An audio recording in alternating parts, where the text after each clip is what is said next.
Welcome everybody to The World is a Mess and I Just Want to Steampunk It. This is, bear with me here, episode 47, December the 18th, 2021. I'm your host, Steampunk Star Raisin of The World is a Mess. I Just Want to Steampunk It. I'm here in North Hollywood, California, USA, and I'm here with my co-host, Daniel Bertizon from Bellwood, Ontario, Canada. So how's it going, Daniel? So yeah, I had a much better day today. Thank God for that. Today, it was a much better day. I'm still depressed. I'm still pretty down. But Okay. it's it was a much better day today. I mean, there's a lot of things that just pissed me off. There's a lot of things that pissed me off, like. Was this what you had to get off your chest before I started recording? Actually, you know what? I don't want to. I'll say it in the next one. I won't say it now, right? But I'll talk to you about it off screen. Okay, we'll talk about it after the end of the podcast. Okay. So, anyways, oh my God, I love what's it? Spider-Man: No Way Home. I mean, you watched it, Yeah, it right? was pretty good. I mean, it had flaws. It wasn't perfect. Um, I saw it yesterday at the Cinemark in North Hollywood. It's a pretty nice little medium-sized movie theater. If you don't want to go to something that's like crazy long lines, like, if you live in, LA area, El Capitan is expensive and it's crazy long lines. Same thing for like the Chinese theater and the Egyptian theater. But this one in North Hollywood, which is the closest one to where I live, was pretty nice. And although I was disappointed, they strangely had no Spider-Man poster hanging up. But I would say, yeah,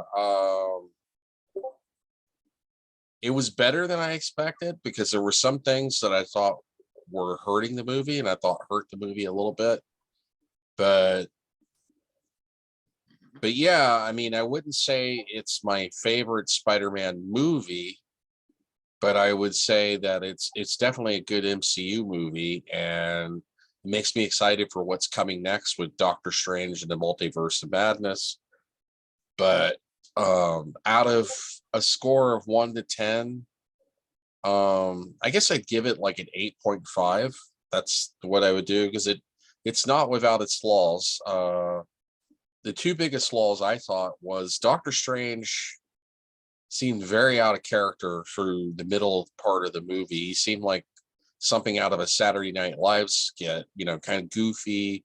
Let's Scooby Doo this shit.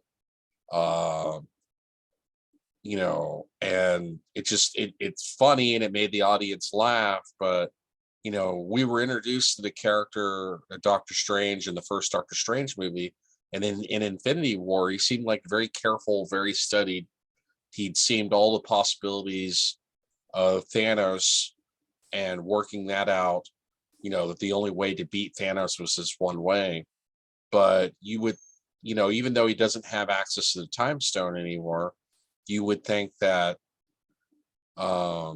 he would at least be a little bit more careful, a little bit more studied. He seemed very careless with his powers. Mm-hmm. Essentially, the whole mess, the whole crisis was created by him and then later exacerbated by Spider-Man not knowing what he was doing, or Tom Holland, Spider-Man. But yeah, so Doctor Strange, a little bit too goofy through the middle part. Also, spoilers ahead if if you haven't seen the movie, so of course spoilers. But also the end credit with Venom, the end credit scene with the second Venom movie teased, because he teleported to another universe and he saw the Tom Holland Spider-Man, and it seemed like they were teasing that there was going to be a showdown between Venom and Spider-Man. That never happened because apparently he just stayed drunk the entire film, and then you don't see him to the mid-credit scene where he ends up just because of that spell that Doctor Strange cast at the end. He ends up going back to his own universe, although he leaves a piece of the symbiote. But that was very disappointing. Very, very disappointing. They were teasing that and they never really delivered on that. But I guess they're going to go into the symbiote Spider-Man story, which was started off in Secret Wars issue 8 in the comic books. Mm-hmm. Yeah, those are the two things I didn't like about it. But yeah, I did like the second credits, or the post-credit scene. The only one was essentially the trailer for the second Doctor Strange movie. You see him talking to Wanda, and it seems like the main villain's going to be the evil Doctor Strange or the Sorcerer Supreme. So we shall see. It was pretty dark and pretty emotional. I was surprised they killed off Aunt May. And I thought it was very emotional towards the end, when the only way he's able to reset the balance to the universe was he had to cast a spell where everybody who knew Peter Parker forgot who he was, including his own girlfriend and his own best friend, Ned. So that was kind of sad when he went into the coffee shop and she didn't even know who he was. And you can tell that he was a little bit hurt by that. And he moved into his own apartment, like a rundown apartment, kind of like what he had in the comic books. And so it is kind of sort of a soft reboot because nobody remembers who he is, including Happy Hogan forgot who he was because of that spell. So he's having to restart his life all over again. And I can relate to that. So yeah, I thought it was pretty good. I thought it was the best of the 3 Tom Holland Spider-Man movies. I wouldn't say it's the best Spider-Man movie. I still think the best Spider-Man movie is the 2002 Toby Mcguire version. Toby Mcguire seemed to be a little bit underutilized, and he just at times seemed to only be there. That's another criticism I have. Minor criticism, but it was cool to see Toby Mcguire Spider-Man, and I guess Andrew Garfield Spider-Man. Hello? Yeah, I was finally able to speak with somebody. Oh, okay. Well, I'm doing a podcast with Daniel live. You want to be a part of it? Maybe for only like a brief while. Well, I can mute and unmute myself because I'm going to do something personal in my room, and then I can just mute and unmute myself. You could talk about your frustrations with trying to get your VR set up. Oh, yeah, I would love to vet. I would love to just talk. We were talking about Spider-Man. Hold on, Ann. Anyway, so what did you think of Spider-Man? Let me finish up this review for Spider-Man No Way Home. And let me see what Daniel thinks about it. What do you think about it, Daniel? What do you agree with my opinions or not? Yeah, I thought it was a good movie, and I thought it was really interesting the way they set it up, with the whole thing where like Peter wants the whole world to forget who he is, but then he screws up the spell, and then this pulls in other people from variant universes because these aren't the originals. The originals are dead. They're being tortured by Mephisto. Well, I didn't even say anything about being tortured by Mephisto. I don't know where you. No, because all the bad guys who die in Marvel movies go to hell and get tortured by Mephisto. That's just the way it is. I don't know if that's established in the MCU, so that's conjecture. I mean, they've deviated from the comic books before, but the way I looked at it was these were past versions of the characters, like seconds before they died. Yeah, but they're also variants. Like Loki. Yeah, they're variants, but their timeline only diverged a few seconds before they died. Yeah. So if they went back to their own timeline, they would die within seconds. But you know what?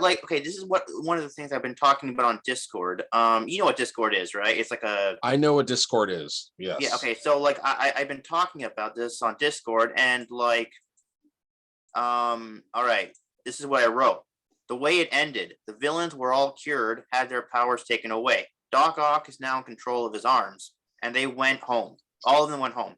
that would create variant timelines, more variant timelines. Yeah, for alternate possibly. reality. I mean, with time travel and parallel universes, anything's think about it. possible. When Norman Osborn goes home, he's no longer the Green Goblin. Spider-Man doesn't have to kill him. He becomes a better father to Harry. Harry doesn't become the new Goblin. He doesn't die, saving Spider-Man. So that would create an alternate. Well, Harry didn't die in Spider-Man 3. He just got amnesia. Well, no, but he died in the end. Goblin kid, no, not Goblin. He died saving Peter at the very end. Oh, So okay. It's been a that while would since I've create- seen it. Yeah, that would create an alternate timeline. Doc Ock goes home, and he has Stark technology. Remember, they outfitted him with Stark technology to fix him. Yeah. So he goes home, and who knows? Maybe he creates some Otto Octavius Industries, and he develops the Stark tech, but he calls it Octavius tech, whatever, because they don't have Stark Industries in the Sonyverse, right? It's all a bunch of legal issues, like Sony owns Oscorp. I don't know. And It's all very Marvel- confusing. Yeah, Marvel owns everything else. So yeah, and all the other ones, all the other villains go home with other powers. That equals Multiverse of Madness. Well, I'm looking forward to it. But anyway, let me get to my girlfriend real quick, because that way we can make this podcast divergent. Anyway, so what's going on? How was your experience talking to Best Hold on Buy? a second, I'm in the restroom. Okay. Well, you said you wanted to be a part of the podcast. Anyway, so we'll talk a little bit more about Spider-Man before I get to my girlfriend and her VR Oh yeah, I experience. can talk now. Okay, what's going on? What you called Best So, Buy? What happened? All right, so I was finally able to speak to somebody at Best Buy, and basically unfortunately I was on hold for about like an hour. Got it. It's Christmas time. To be expected. And I contacted so I got in through their in-home installations line. Okay. And they said that unfortunately it's so late that their gaming department is closed, and they said that I'd have to talk to the gaming department. But anyhow, how it works is it's tech support over the phone first, so it's like telephone support first he was recommending. But however, I do have the option to book an appointment for in person, but I recommend in it's person. I know, yeah. I think in person, yeah, because he told me like by default, if I get connected to the gaming department, they're gonna try to do telephone tech support first by default. But you So, didn't buy the device at Best Buy, so if you have well, I read on Geek Squad's website they will help you regardless of whether or not you bought the device at their store or not. They'll help. oh well, I guess they're paying them so low they can afford to do that. Yeah. So what are you gonna do with your VR setup? Well, what I'm gonna do is I'm gonna talk to my dad, who's slightly more computer literate than me, because he knows like the hardware, like he knows how to He knows a little install- bit about the hardware, but his knowledge is old school. I know he said he'd been certified, know. but he hasn't kept Right. up with it. I remember I had to He have. was able to hook up my gaming tower with the Well, that's the not monitor like and complicated tech. That's just hooking up a No. monitor to a computer. But you're very technically, I mean, like, you're very technically illiterate, because you yeah. don't even know how to hook up a monitor to a computer. That's simple. Yes. This I'm is technically illiterate. Yes, I'm the computer literate, HTC like, Vive Pro. It's basically from what you talked about with the video that you saw and other videos that I saw. It's got a breakout box that's a hub. The headset has a USB-C, but it plugs in. It has a proprietary cable on one end that plugs into the hub, and then it has an HDMI and a USB. It's a USB 3 plugs in, which will plug into the back of your AS Media USB expansion card. And then you have the HDMI, which plugs into the graphics card. But the problem is your graphics card is an RTX 2060. It's got 3 display ports and only 1 HDMI. So you're going to have to buy that adapter that I sent you on eBay well, not eBay, I mean Amazon, sorry, my bad. Because the problem is your current computer monitor is hooked into the HDMI. So, and from what I understand is the HTC Vive does not play nice with adapters. It likes to be directly connected. You know, preferably it needs to be directly connected into the port without an adapter for maximum compatibility. So you're going to have to plug it into the one and only HDMI port on your graphics card, but you still need to be able to see what you're doing and plug your monitor in. So you're going to have to take your monitor's HDMI cable, adapt it to DisplayPort. You're going to have to use a HDMI to DisplayPort adapter. Because if you remember, like I was telling you over the phone off camera, the HDMI is rectangular shaped port with two corners cut off on the bottom. DisplayPort is a rectangular shaped port with only one corner cut off on like the right hand side. And you know, of course, USB 3 or USB A is just rectangular shaped port, you know, and USB C, which can be USB 3.0. Actually, there's a version of USB-C that's USB 2.0, but it can be 2.0, 3.0, or 4.0. But it's the type of physical connector. USB-C is an oval-shaped connector. I when I told you round, it's sort of round, but it's more oval-shaped because it's fatter in the middle. So it's not a complete circle. It's an oval-shaped port. It's much smaller. A lot of new devices use USB-C, but actually you can see on video, you have this exact same Dell Precision. That's a Dell Precision T3500.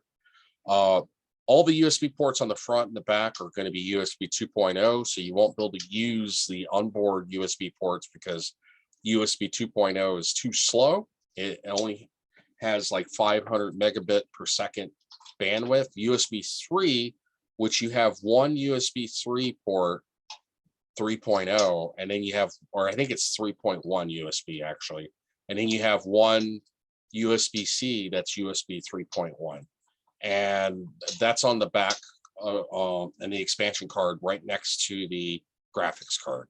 And you'll notice it because if it's USB 3.0 or better, it has a blue connector instead of it being black.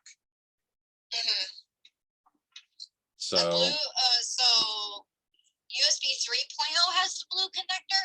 Yeah. Okay. I'm going to have to write that down.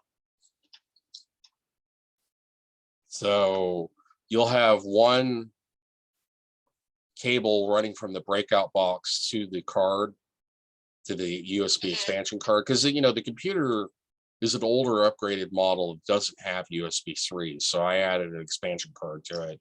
And then you'll have one cable that runs from the hub, from the HTC Vive hub to the back of the graphics card, and you're gonna have to plug it into the only HDMI port it has.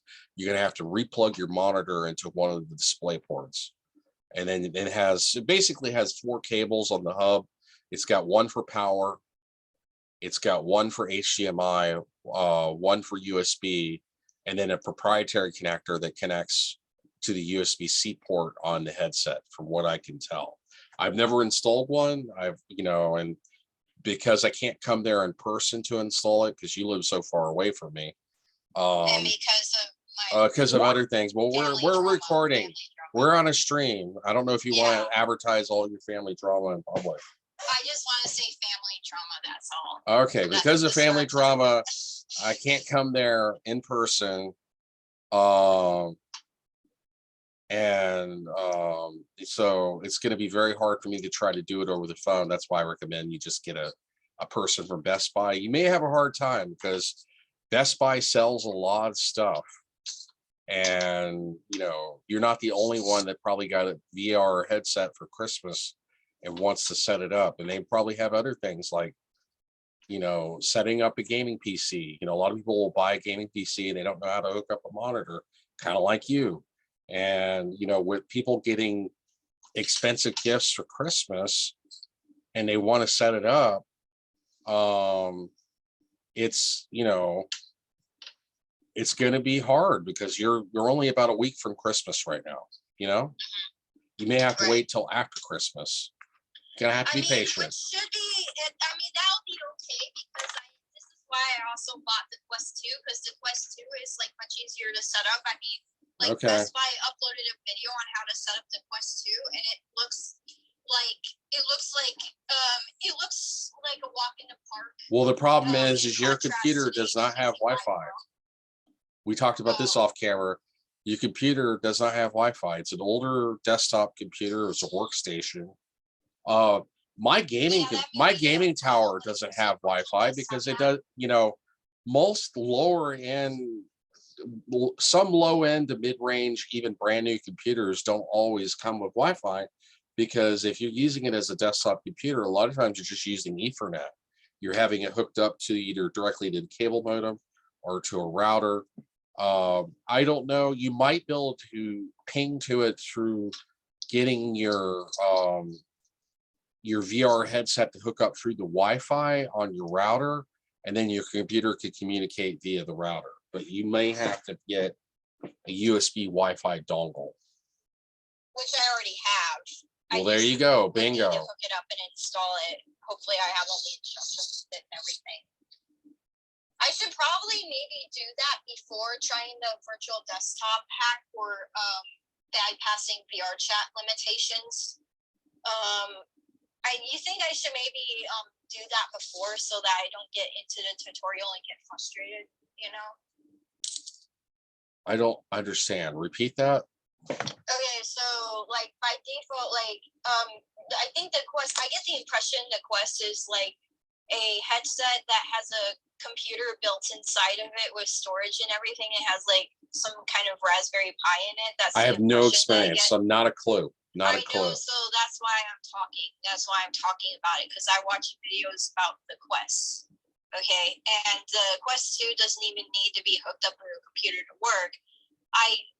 In theory, I should be able to play VR chat with the Quest. So it has an app that works with VR chat.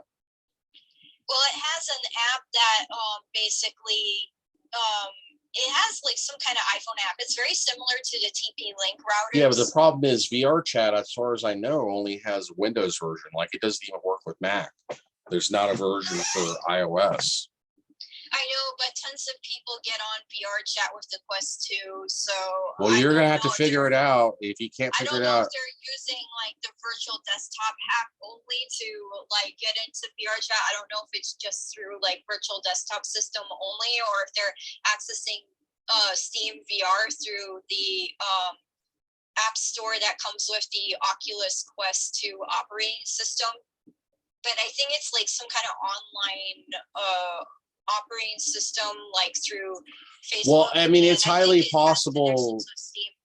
It's highly possible it may be a derivative Linux, or it could be Android. I don't know.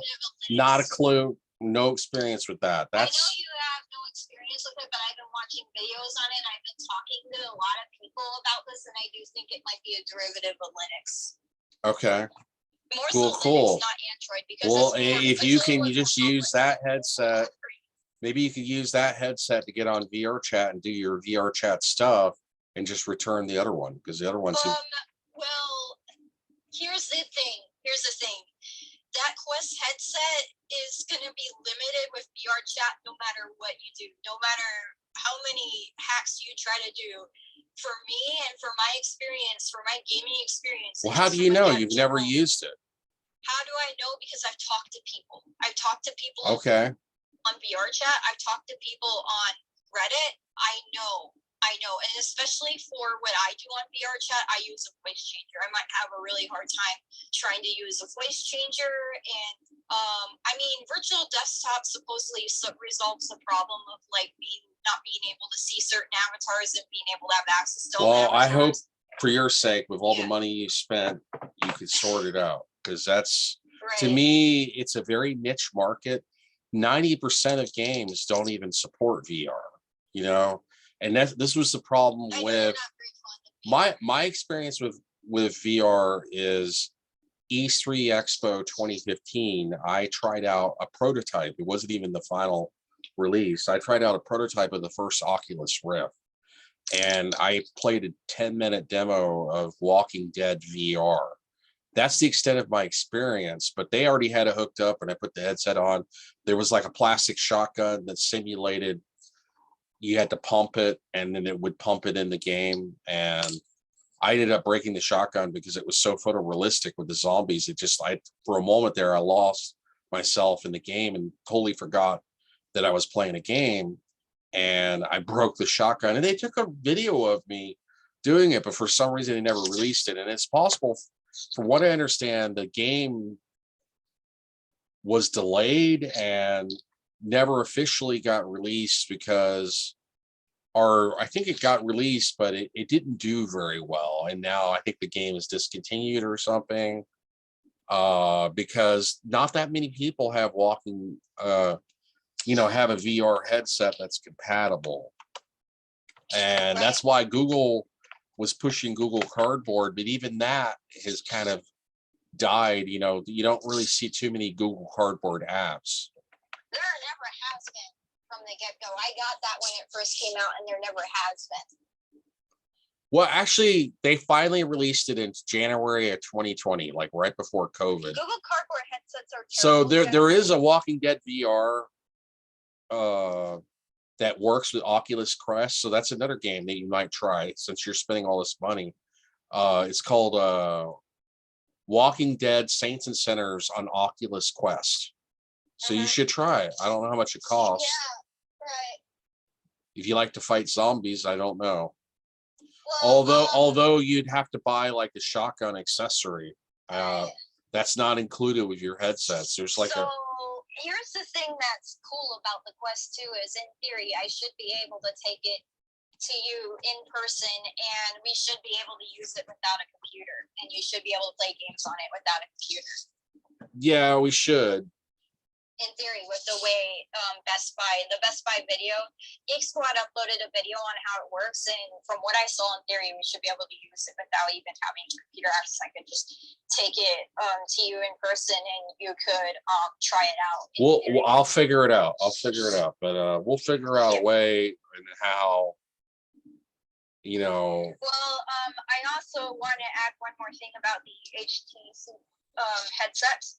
So the HTC Vive Pro, the reason why I ordered that is that one's the most highly recommended. It seems like the best one and the most highly recommended one from the VR community because of like what it's capable of. But there's also a third option, and I didn't really consider this because it's not recommended as much. There is the HTC Cosmos, and the HTC Cosmos is basically nearly the same kind of technology as the Quest 2, because the Quest 2 has inside-out tracking, and the HTC Cosmos is like nearly the same as the Quest 2. It just costs a lot more than the Quest 2, so that's why I went with Quest 2, because Quest 2 is recommended more. But the advantages of HTC Cosmos over Quest 2 is that it's not linked to Facebook, and you're not having to deal with all the BS that you're having to deal with Quest 2. So Quest 2 is certainly, in some ways, more headache and BS, but one of the advantages of Quest 2 is that I think it natively comes with finger tracking, whereas I don't think any of the HTC products come with finger tracking. Well, you have to buy an add-on. The Walking Dead VR, you need the Quest 2. So which one do you have? The Quest 1 or Quest 2? Oh, I have the Quest 2. Okay, so you could play Walking Dead VR, although it's $40. $40 for the game. Yeah.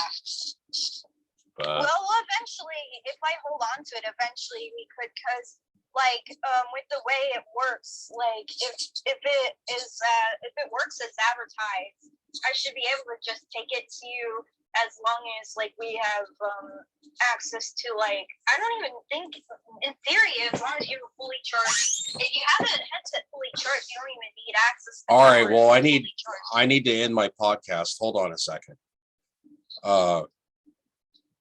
This is Steampunk Star Raisin of AmberStreet.com. This has been episode. I want to say more. Well, we could talk off camera. I'm just trying to keep it under 30 minutes, Daniel. But yeah, this has been episode 47 of The World is a Mess, and I just want to steampunk it.